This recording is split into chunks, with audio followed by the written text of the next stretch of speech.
Hi everyone, Okami here again with his painting tutorials about washes and whatnot. Today I'm going to show you how to achieve certain colors with the washes and the combinations of them.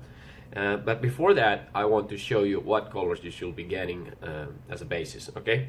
So I have a big collection of washes. I decided that I needed to be able to create as many colors as possible, and I just went and bought everything that I have right now. So just to get started, okay? These two right here are, there you go, breaking off Nightshade and Northern Oil. This combination makes a nice grayish dark, kind of dark gray that can look like black because of the highlights that it gets and so forth. So I strongly recommend getting these two for that. Then this combination right here, Gilliman Blue and Azurman Blue, makes a nice deep blue. I strongly recommend getting that too. Now if you want a bright green like the one that I use for my goblins and my orcs, you need to get Casandora Yellow and Weight Watcher Green.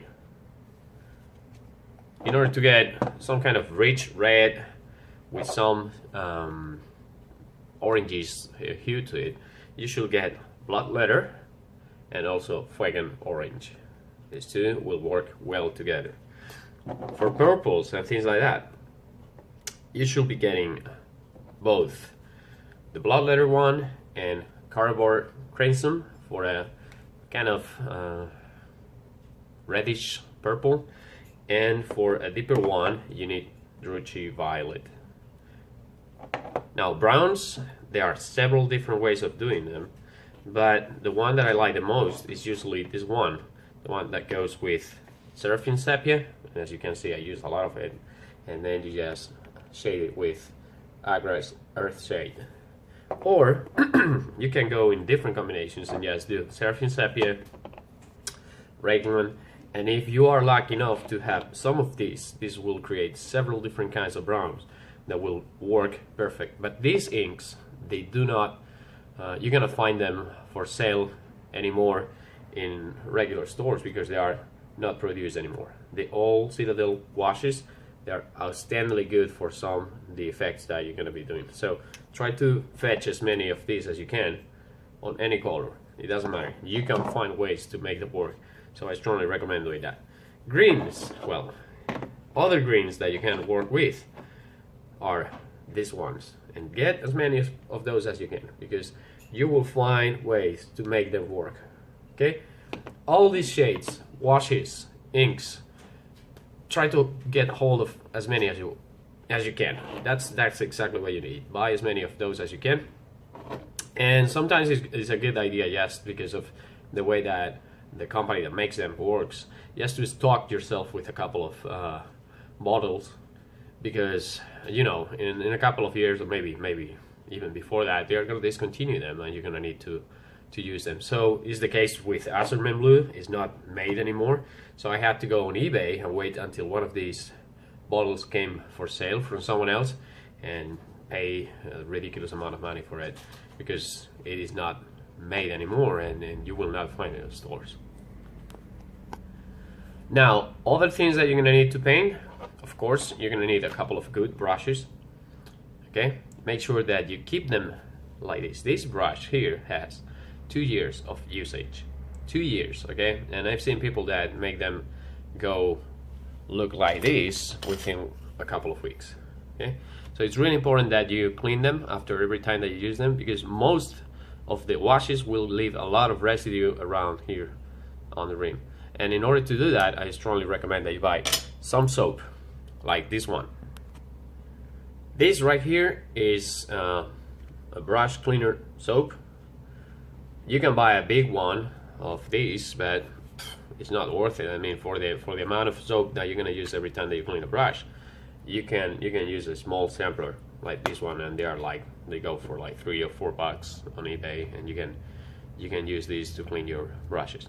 So what I do is after I paint with them, I just use this. It's really simple. You just go with your brush, get some of these on it, and then just paint something like a cloth or something like that, so you get the residue of your brush. Okay, they have to be clean and ready to be used every time that you want to paint.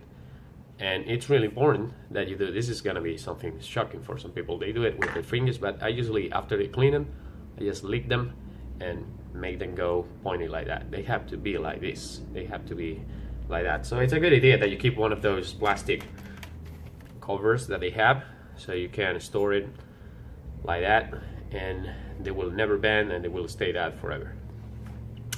Okay, other thing that you're gonna need, of course, is some kind of paper towel or something like that, something that is absorbent, so you can get water off your brushes and just, you know, keep them clean while you're painting. And some water, of course, okay? And you can change it as often as you want, but make sure that you have clean water during the whole process. Now, when you paint with inks and washes, you don't have to water them down. Actually, it's a really bad idea to do that, because you need them to be as consistent as possible and not very runny. They have to go in the gaps and stay there, because gravity will do the work for you, and it will just make the inks go down, and you have to be really careful with what you're doing. So if you water them down, their properties change and they are not going to work as well, and they're going to be more runny than they should be. So you don't need the water to water down your inks, but you need it to clean your brush, period. So now we're ready. We got our models, we got all our inks and paints right here. Well, you don't see them, but they are here. And my brush is ready. I got my coffee, so we can start. So the thing that I wanted to do with my giants is I wanted to make them look as if they had been poaching on the battlefields after battles, although they die every time. But anyways, as if they had been doing that, and all their clothing, as you can see, has been stitched together. And I wanted to make look as if this clothing was made out of banners. So I'm gonna be trying to make some patterns and some freehands on some of them, but mostly they're gonna be like with different colors and different things going on them. So I'm gonna start by, first of all, painting some of these parts in different colors, and then I'm gonna be adding some different tones to it. So I want to show you how to get a blue, nice blue color in any kind of thing that you want to paint. Okay, so I'm gonna choose a couple of parts in this giant and this one, and I'm gonna be using, first of all, Gilliman blue. Gilliman blue is a nice blue, and it's, when you see it in the bottle, it's kind of dark, but once you paint it over white, it's gonna look quite clear. So that's why we're gonna use this one first rather than the other one. With inks, you have to start with the light tone first. Okay, this is not like painting. This is the other way. The other way. On painting, you start with the dark colors and you start highlighting them. When here, what you're gonna start is with the light colors, and then you're gonna start darkening them. So that's why it's different. It's a different technique altogether. So you have to bear that in mind. Gilliman blue first. I'm gonna choose a couple of parts here and another couple of those in there. So first of all, I'm gonna wet my brush, okay, just to keep it wet and runny, and then I'm gonna put some of the ink straight away from the bottle, nothing else. And I'm just gonna go and choose a couple of things here. I think this part is gonna be alright, so I'm just gonna put the ink on top of it, and like so. Your brush has to feel pretty much like a marker, okay? The good thing about inks is that, unlike paints where you have to work with the water and just find the right consistency, you don't need that. The inks are with the right consistency already, unless they are spoiled. But if you treat them with care, they will be all right. So see, that's exactly what I'm looking for. I'm looking for a runny consistency. So the only thing that I need to do is just push my brush all over the surface and get the surface covered. There you go, keeping it within the lines. Nice strokes. When you paint, if you are not a already experienced painter, you have to bear in mind, this is like drawing. I don't know if you have ever drawn, but this is pretty much like drawing. Drawing, you don't draw with your wrist or your arm unless you're painting a huge surface. And here you're just using your fingers. You see, this is the movement I'm doing. No wrist movement, no elbow movement, nothing else, nothing of that sort. Nothing that is going to involve upper body strength. Okay, So this is how it's starting to look. I'm just gonna use another bit of it. I think, yeah, right here, this part here. All right, you gotta be careful, check that you're painting exactly within the lines, because one of the other things that is important to bear in mind when you're painting over white is that white stains easily, but that's not a big trouble unless you want to paint real fast, which is my case. Why am I saying this? Because you can go back and just paint white whatever you are you have stained with your inks or whatever, so don't worry about that. I think the shield is gonna look great if I put blue as well on it, so I have to be careful with the eagle blazon on it so I don't stain it. And I'm gonna put blue here, then the eagle is gonna be yellow, I think, because yellow and blue go great with each other. So there you go, carefully. And as you can see, the ink, you don't have to do much, you just need to let it flow, okay? In this case, I'm just pushing my brush against the surface. I don't know if you can see it well there. And since the ink is so runny, so liquid, it is going to go in the crevices, like you see there. Sorry, the camera is not great for this. And it's going to fill in the gaps and look exactly as it should be looking. You don't have to do much effort. That's why painting with inks is such an effortless task, because you don't have to mix the paint with water. You don't have to worry about the consistency, and it's so easy. I mean, it's just push your brush and the paint, the ink will follow. All right, so we got this guy. I'm gonna do the same on this one, and I'm just gonna choose a couple of parts on his pants, I guess. There you go. So here, I like this one. Be careful not to get in the places that I don't want to paint. And this is a nice miniature. I mean, I picked it up for $6.50 on my local gaming store, and I just converted it, and it's gonna look great as a giant on my army without me spending $40 or $50 on something that is gonna be doing the same job. The material is great. It's much lighter than that one. I think it's some kind of those rubbery plastics, like the ones that they use on Reaper bombs, and which is great because I play with my miniatures. I don't put them on display just for the sake of it. And I'm a gamer. I don't play that much. I should be playing more often because I get my ass kicked every now and then. But I like gaming, and therefore my miniatures have to take a lot of abuse, and this is something that I will address at the end of the painting tutorial, so you see how I protect my miniatures from abuse as much as I can. Although sometimes you cannot prevent paint chipping and things like that, but this material is great because it's bouncy and it will not chip like metal.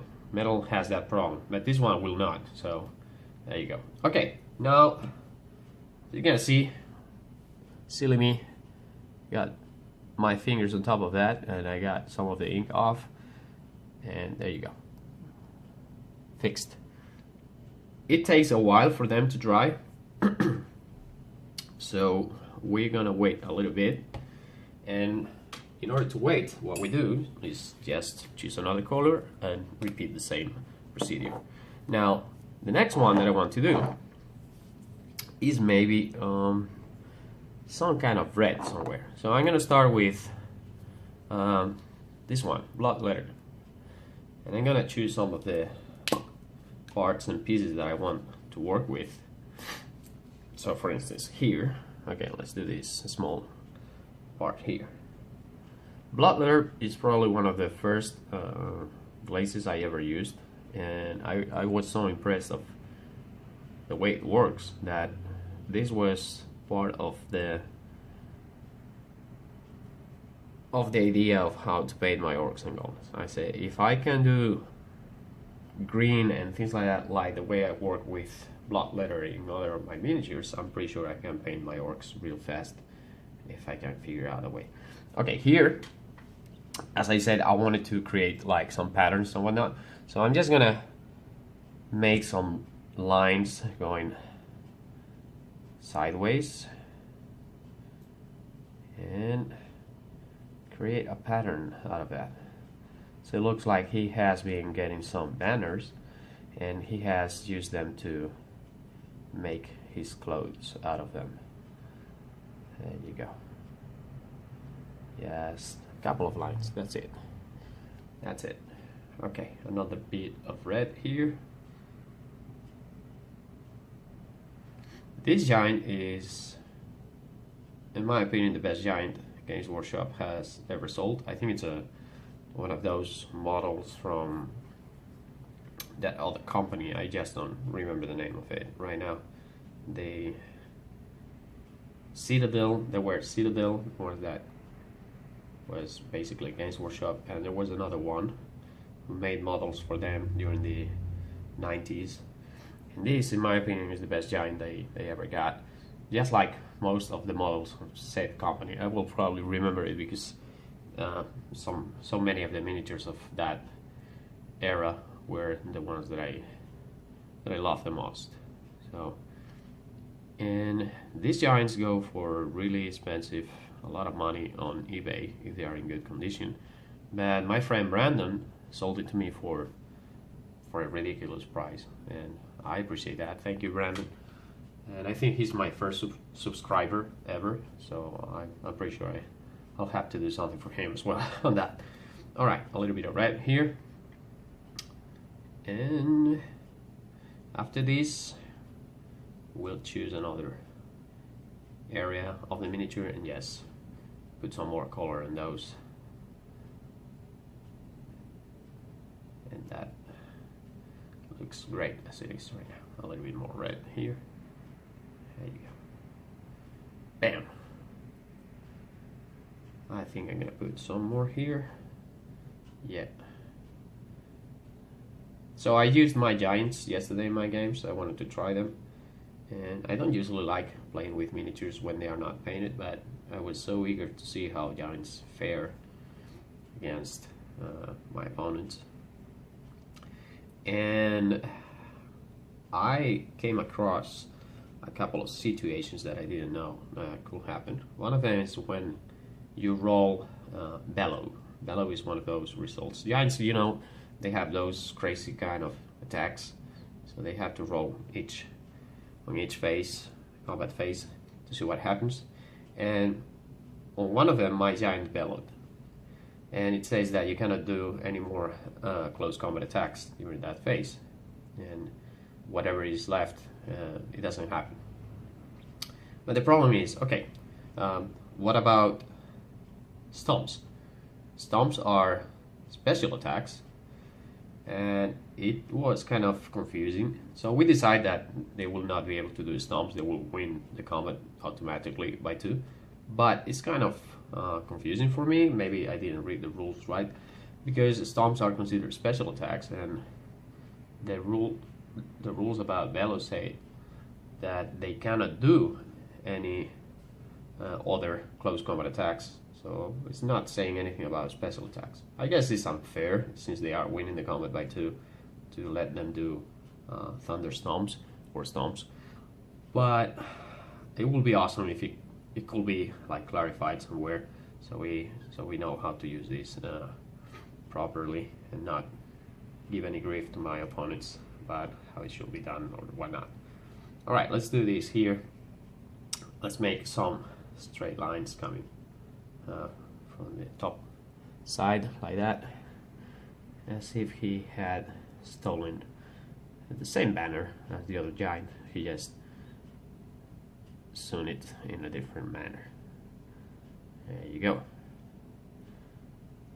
All right, so bear in mind, inks and washes and all these things, the new ones, you don't need to water them now. You must not.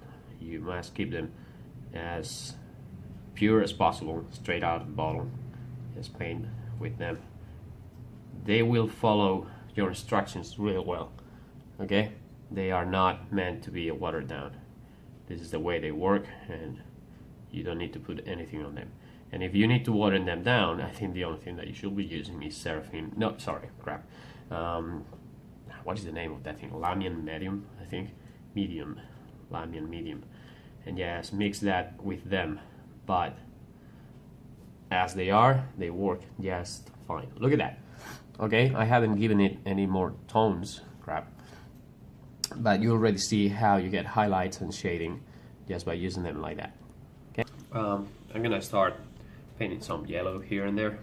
So in order to do that, I'm gonna use this. This looks so orangey, but it's yellow. It's the best yellow I ever seen in my life. I mean, yellow is one of those really hard colors to paint because yellow paints, I think they have problems with their pigments. They are not that strong at all.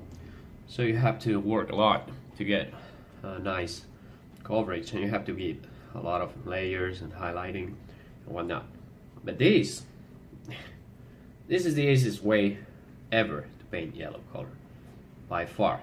I mean, if I had to paint some Imperial Fist or some kind of army like those yellow eldars, I think it's Beltan maybe, I don't know, or whatever the name they have. I don't play 4K anymore. I will go straight with this. I will prime all the miniatures on white and just go straight with this, because this is ridiculously easy for such a difficult color. There you go. Bam, highlights and everything. Yes, it has to dry by, and it will take like 5 minutes, but it's going to look awesome. It's just so easy, it feels like cheating. It probably is cheating, I'm pretty sure about that. But this is a good way of cheating. And I think this guy is gonna have, gonna give him kind of a dark brown hair, but in order to do that, or kind of a dirty blonde. In order to do that, I'm gonna paint it, first of all, yellow. As I said before, you need to get the light color first, and then the dark color, okay? For those of you who have painted miniatures before, you understand what I'm saying. It's really simple. It's just the other way around. You don't go from dark to light, you go from light to dark. But for those of you who have never painted models and you just want to learn an easy technique that allows you to get nice results, you just copy the same way that I'm doing it, and that's it, okay? So in this case, we're looking for an off color blonde, like a dirty blonde or something like that. So we're gonna start with a yellow ink, yellow wash, not yellow ink. And this is the first result that we get here, okay? That's what we're looking for at the moment. Same thing with this guy. I'm just gonna get some places, and here he's got some of the same kind of pattern on him with yellow colors. I'm gonna do exactly the same here, and I'm gonna do it on this one. This one is gonna, since he's in the chest and it's just up front, I want to get some interesting results, something that is attention seeking, and probably will attract a lot of cannonballs, you know, like it usually happens. And you remember the shield being blue. Now we're gonna put some yellow as well on that bird that he has. As those of you who understand color and the techniques that go with it, colors follow some basic rules, such as complementary colors and things like that, okay? So we got yellow and blue, they go great with each other. They stand out really well. It needs a little bit more work just to get the richness and the depth that we want, but as you can see, they start to show off how they're gonna be looking later. So a little bit more here. Let's see, what part can we paint? I don't know, maybe this one here. It has a lot of crevices, so I guess it's gonna be looking rich and interesting as well. Bam. Now, one thing that I haven't done yet, and I strongly recommend that you do, is painting the metal parts before anything else, because that will get you the opportunity to just go straight into washes and inks. Why is that? Because the metal parts, metallic parts, I have a technique in order to make them look rich and full and used and abused, and is to use some inks and washes on top of them as well. So if you just do that at the beginning, it will probably save you some time, because you're gonna go straight into the washes and you don't have to worry about that later on, and you just can keep doing your thing. But I didn't do it because I was so eager just to show the technique. So silly me, I just started painting with inks. Okay, so we got that shield there with yellow, this part a little bit there in the back, and there's also a small shield there with a sun pattern, and that got some yellow as well. Let's go to the next one. I'm gonna do probably something kind of, you know, what could it be? Let's do the dark green, like Biltong green. Biltong green. Alright, let's make some green in there. That's a nice surface there. It's a big one too. This one, because it's dripped like that, I'm gonna probably make it look like all leather. But here it'll be alright just to paint it green. Like so. Like so. Now remember, inks and washes, in my opinion, okay, they need at least 2 coats. If you want to have a pure color like this green, I will probably give 2 coats of that green, because that's gonna make it solid. Otherwise you will see that there's a white underneath, and it will not give you the right impression once you paint it. But as it is now, I want to give a different color on top of that, just to make it look right. And this giant hasn't got that many different parts to play with. The other one has a lot of different fabrics stitched together. That's how it has been sculpted. This one doesn't have that many, but we're gonna try to make the most out of the few ones that he has. There you go. Alright, so we got green here, green there. Let's go to the other one. And we're gonna paint this big one here. There you go. Green as well. And remember, just your fingers, okay? Don't move anything else. Just move your fingers. Like that. Push the ink. Be careful. Keep yourself in the areas that you want to be painting. Don't be afraid to put your brush flat. Like press it against that and just push the ink. It will give you more coverage with less effort as well. And in the case of these miniatures, because they have so many surfaces, you can do that in some cases, but in others you have to be careful not to go out of the lines. But remember, if you go out, don't worry about it, just paint it white with your brush, pure white, and you'll be alright.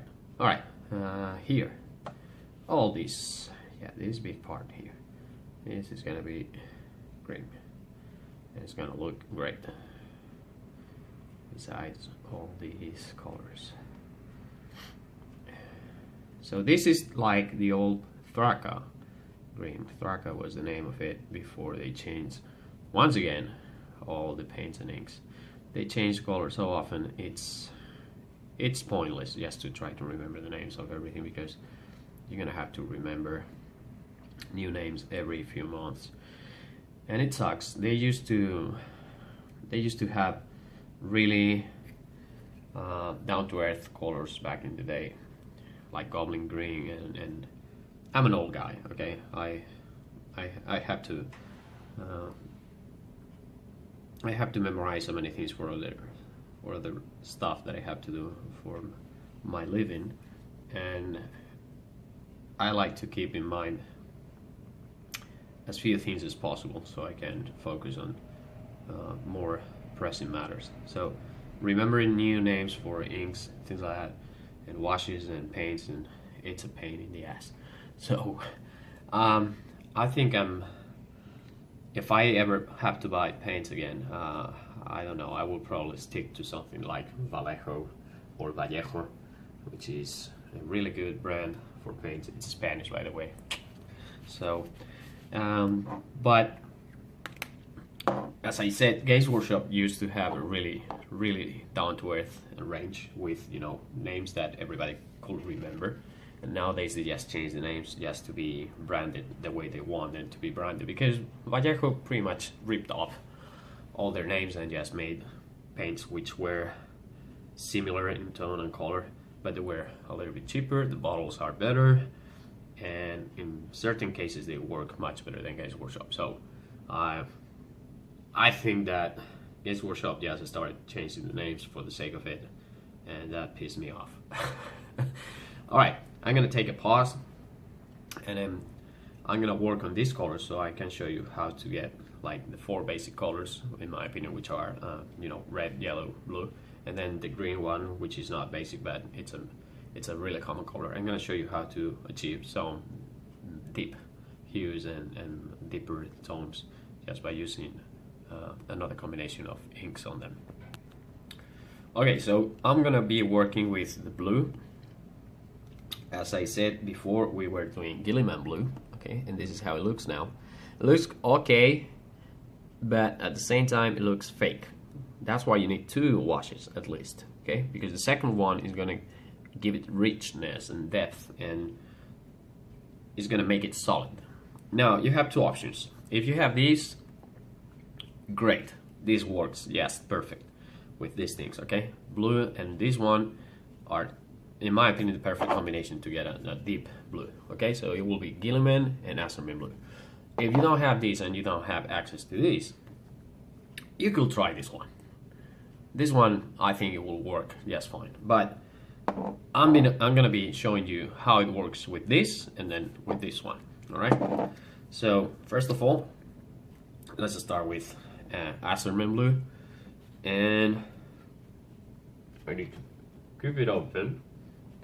What I do is when I want to keep it open, I just get one of these things and put it here. There you go, and that way it will keep it open and it won't close on you, which is it's a pain in the butt. So pure, and I'm gonna put it here because the other one needs the green ink to be dry. All right, same process. Just cover it. Do not water it down. Just cover it, and that's it. And in such fashion, you should be getting something like that. Now you have to be really careful that you apply the right amount.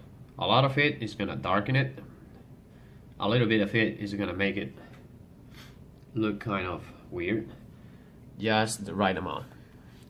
That's how it's looking right now. There you go.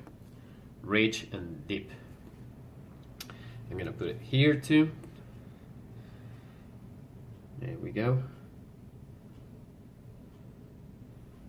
And a little bit more here.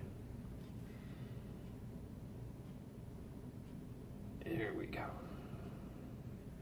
And in the shield, now I'm gonna cheat. I was saying not to use watered down, but I don't want the shield to go really dark, so I'm just gonna put a little bit of stains here and there.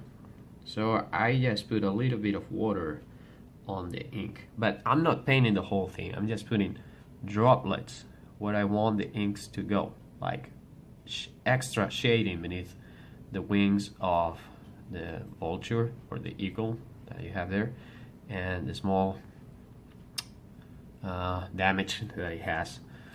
So there you go, a little bit here, a little bit there. But in general, the rule of thumb is do not mix the inks or the washes. The inks you're fine if you mix them with water. Do not mix the washes with water, okay? Because the consistency is just fine. So there we go. Okay, this is the blue that we're looking at now. Once it dries and it loses the shine, it's gonna look better. But as you can see, it has a rich hue to it now. Same process with the other giant. We go ahead and put some of this. And the devil of the matter here is just to use the right amount of the second wash. You want it dark, use a lot, but you're gonna lose details, okay? You want it to look not that dark, well, then you have to be careful with the amount of ink and just spread it as much as you can. But you have to spread it through the whole surface. Here I want it to be a little bit clearer, so I'm not putting that much. And I'm just using the first dab in that pot. I'm trying to spread it through the whole two surfaces that I have in blue here. So I'm trying to use the least amount of ink possible, so I get a little bit more light blue. And a little bit here. Now, those of you who have painted miniatures and you prime them with black, you know that you can go ahead and make mistakes and leave places unpainted because the black is gonna make a shadow there. It's gonna look all right. And here you have to be really careful to cover everything because white can be seen like 3 miles away. So you have to cover everything really well.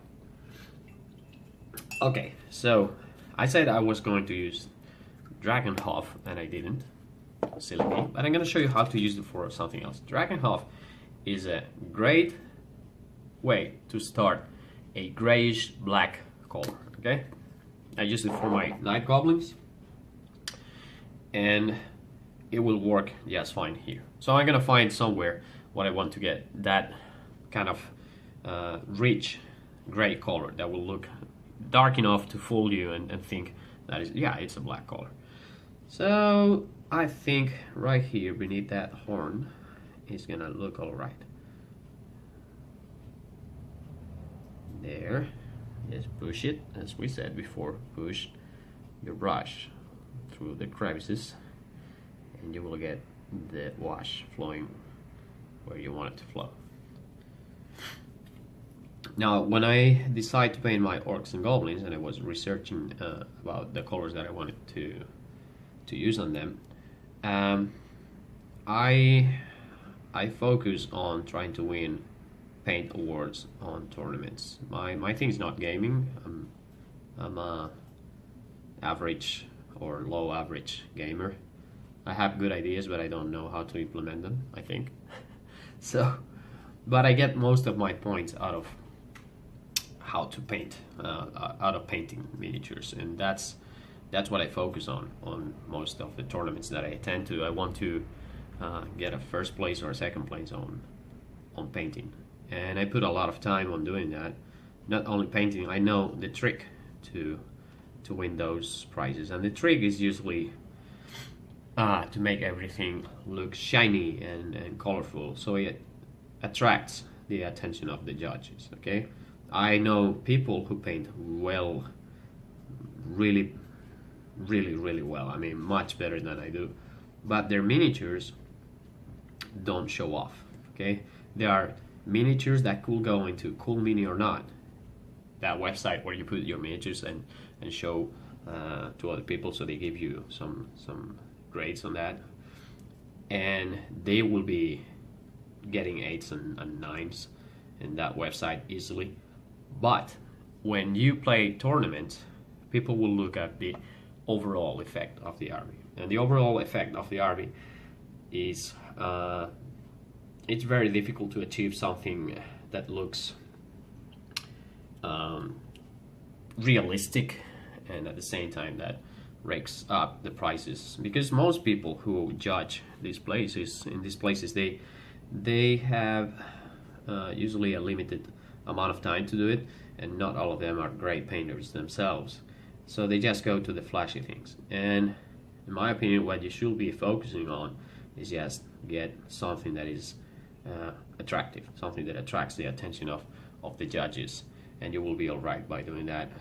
All right, so I think I'm gonna I'll put a little bit here too, and I'm thinking about what color I want this giant's hair to be. So I'm tempted to go with Fuegan orange and then just enriching it so it looks like a redhead. Why not? It looks rather red-headed to me. I mean, that's the idea that I got. Okay, this shield with the sun. The sun will look good against a black background. And I'm not worrying too much about getting some of the yellow stained with this, because then I can go back and do the highlights by hand with some paints. So I'm just gonna put these Drakenhof Nightshade in there, and then we can fix things as they come. There you go. So we're starting with this. See, it's a dark blue, but it has like a grayish tint to it. So, oh, look at that! I didn't do that one, so I'm gonna put some in there. Let's see how it works. See, we got that blue. So Drakenhof Nightshade on it, and it looks like it works just like Azurman blue, but it's just, I don't know, feels different to me. Maybe I'm kind of paranoid on this, but it looks a little bit different to me. What do you guys think? Okay, this is Azurman blue and this is Drakenhof Nightshade. I don't know. Maybe it's the same thing. Maybe it's me. Probably it's me. But that's how I see it. And I'm gonna put a little bit more in the shield here so I get a nice defined boundary on the things that I want it to be different. Alright, there you go. Now that we got all these colors, we're gonna make them look a little bit more crisp. So we're gonna start with the red. Red, I'm gonna do Fuegan orange. Fuegan orange, it's kind of like orange, but it's kind of reddish too. So I'm just gonna put some of it on the crap. I just touched that. I need to retouch it. I'm gonna put it on the red,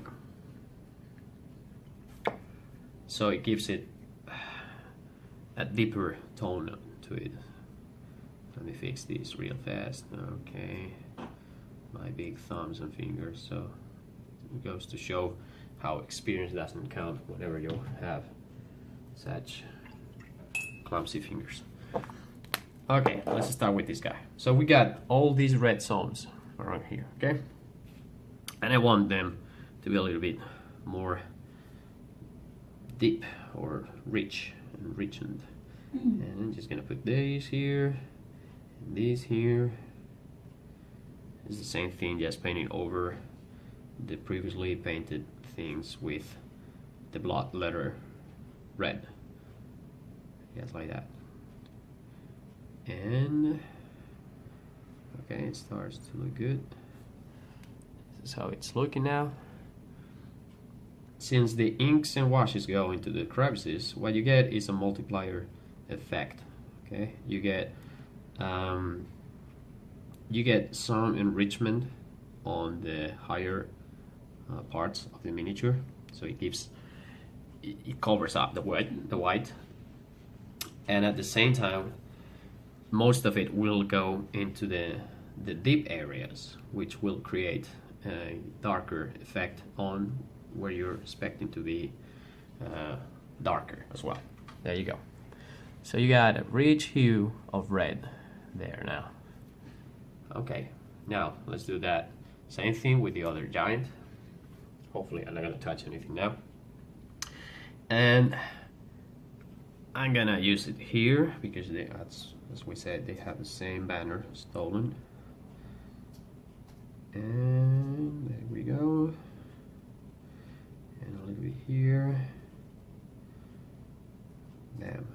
and I'm gonna do it in this part here, this red one there, because the other ones I'm gonna use something else. So you see, and there we go. That's it, simple. You see that bottle that was made with the green ink that I used there, and you just don't need anything else. A little bit of, maybe a little bit more of ink, but that's it. Okay, now that we're done with this one, let's create a more crimson-y looking red part. I'm gonna use cardboard crimson, and then just gonna go onto different areas here. Okay, this one is blood letter. I'm gonna put some cardboard, however you say that in English. It's kind of really difficult to pronounce for me, but we're gonna put it there. Same thing, don't worry about the consistency, just put it. And paint, paint, paint.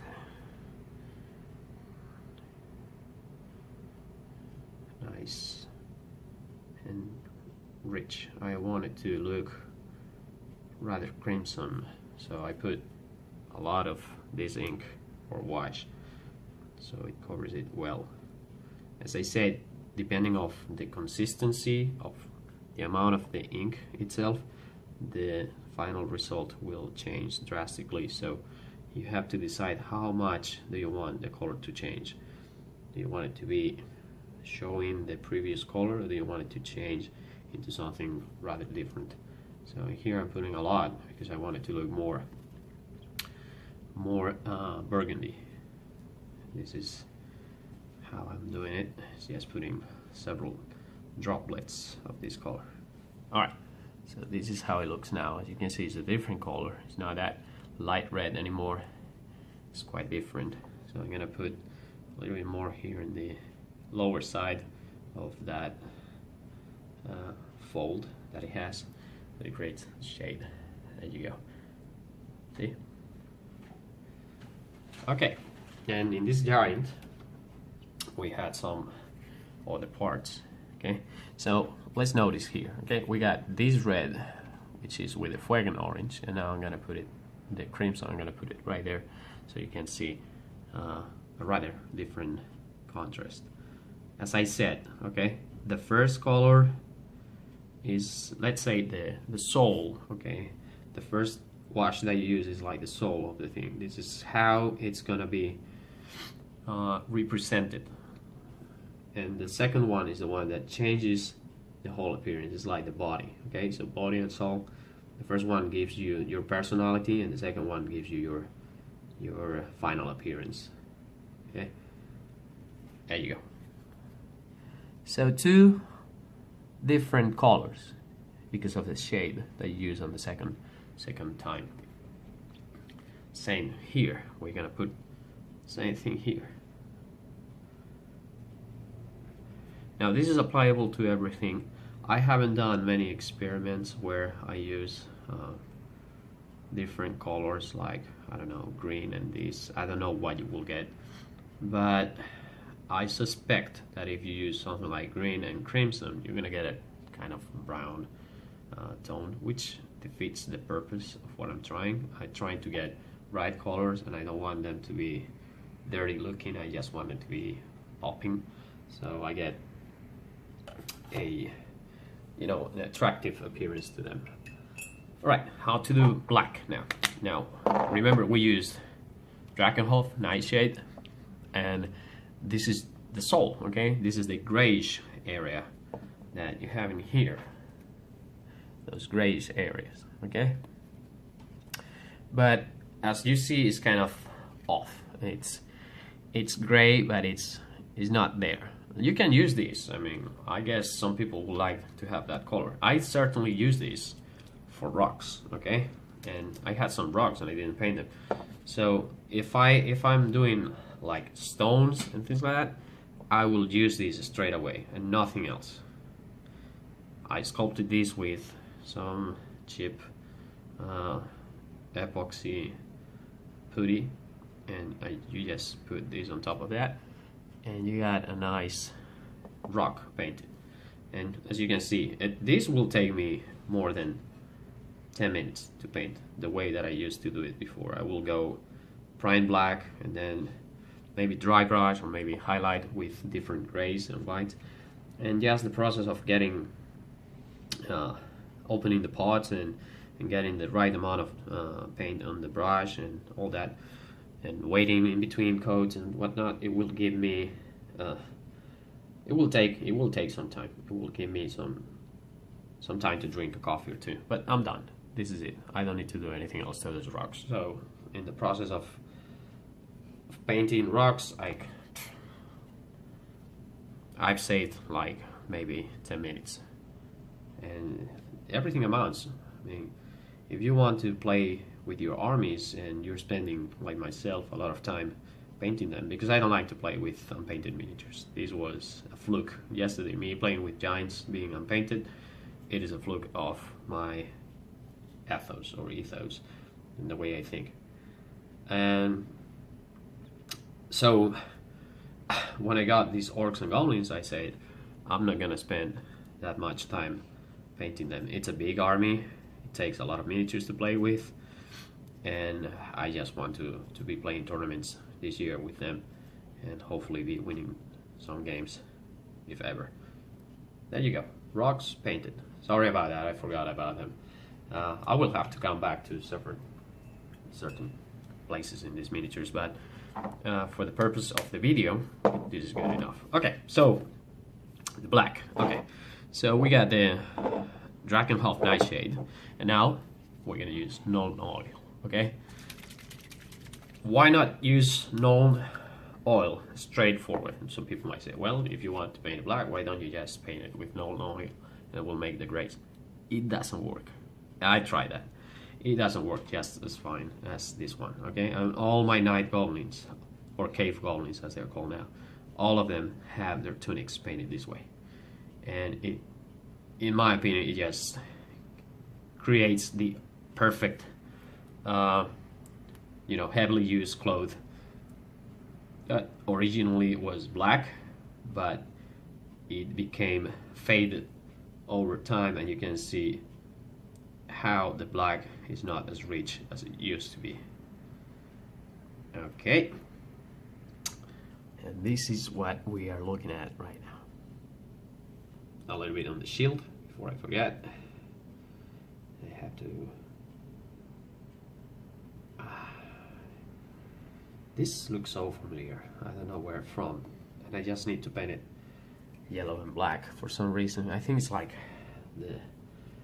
those knights from the Empire, the ones with the sun, and I just forgot the name about them. I think I'm so done with Games Workshop, I'm starting to forget all the lore and background from Warhammer, and which is, I don't know, kind of sad. But I'm loving the 9th Age lore so much that I don't give a crap anymore. So, you know, it's kind of letting go of an abusive ex-girlfriend or wife or something like that, and just getting into the new thing and enjoying it as much as you can. There you go. Okay, so now we need to do now this green. It's already quite dark, so I need to find something a little bit darker to enrich in it. So I'm gonna be doing two different shades, okay? On one of them, I'm gonna be using a Chthonian camel shade, just to get it a little bit, I don't know, you'll see. And then on the other one, I think I'm gonna enrich it with one of my old inks, which is this one. And this works a little bit different, so I want to show you how this is going to work. Alright, so the Chthonian camel shade. Let's see. Alright, so Chthonian camel shade. In here, I'm gonna put it on this part. And just dab some paint, some wash, and just put it on top. And that's looks just fine. Makes it richer, darker. I think this color will be great for Nurgle, for instance. Nurgle or you know, plague bearers, anything like that will be looking great. Or if you want darker orcs, unlike mine, just use this. That's it. And in this giant we have some green parts as well, so we're gonna put some of it. And I think I'm gonna go with the lower cloth because I want a richer one on top. There you go. Bam. Just like that.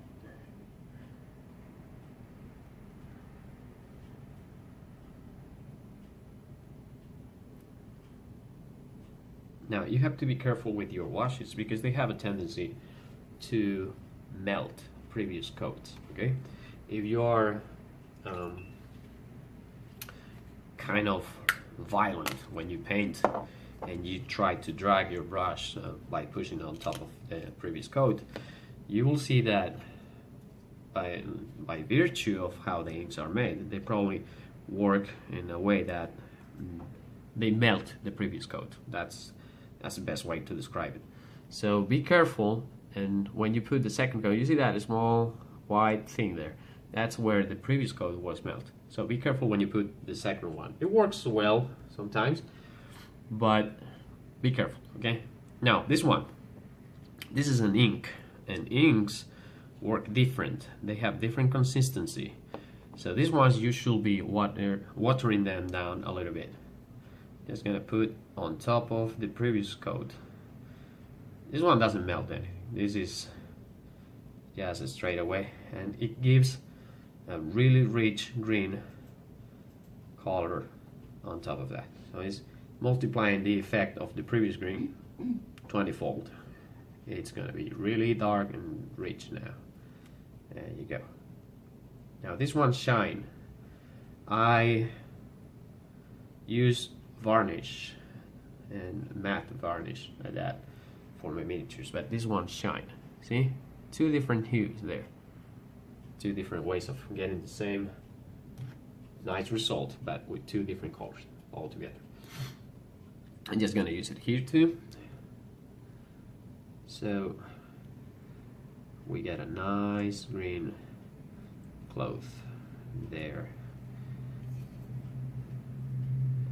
And after this, we'll be done with the tutorial for today.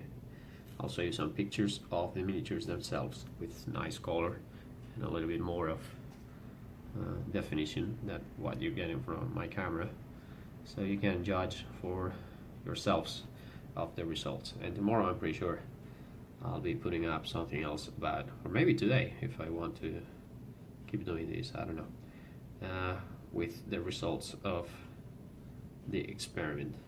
Oh, I just saw that I need to do that with the green, not the green, the yellows. So you see that? There you go. So there you go. Dark green. These are dark green. So two different hues. Okay. Now yellow. Yellow needs a little bit of extra work on top of it. You can leave it as it is, but in my opinion, whenever you're using a pure color, like you don't mix two different washes, you want to just leave it with one particular color, like yellow. In my opinion, you should be using the same wash twice. But there you go. You have to be careful not to put too much of it. Just dab once, and I'm gonna try to coat all the yellow parts with that dab that I got on the first time I put my brush in the pot. Alright, why am I doing this? Because the first wash is gonna make the yellow color look yellow, but it will not cover really well the crevices. Like you see right here, that is kind of fade out, okay? And I want it to look yellow, like really yellow. So I'm gonna give it two coats, and that's gonna make, as we said before, it's gonna make the deep parts look really rich and dark, and the raised parts, they're gonna look just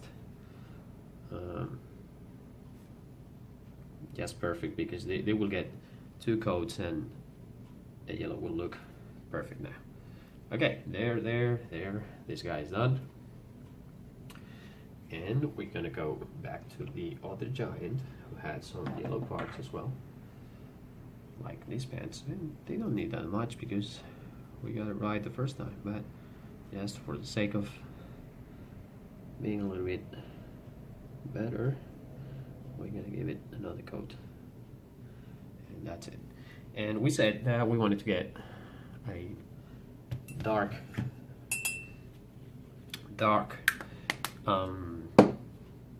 blonde hair over there. So what we're gonna do now, we got two options. We can use an old ink like flash wash, okay, or brown, but I'm gonna be using Seraphim sepia,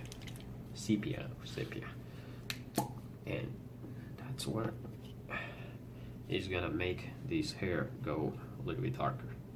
Just go there, put some a nice amount of the wash itself. Be sure that you cover everything evenly. Bam. And that will be more than enough to make this blonde go dark. I might come back to it, but I think as it is now, looks just fine if you don't want to spend too much time painting it. Now, really important, when you get too much ink or wash and you see that it's going where you don't want it to go, you just use your brush and retrieve it. Yes, it's like dabbing on a paint pot. You see I got some extra here, just put my brush in it. I got it on my brush and I just put it on the piece of paper or cloth I use. Alright, so I'm gonna take some pictures. I'm gonna put them up now and you can see the results of these guys. Hope you like it, and later I will be showing you how to paint wood, metal, and certain things like that, so you get different results.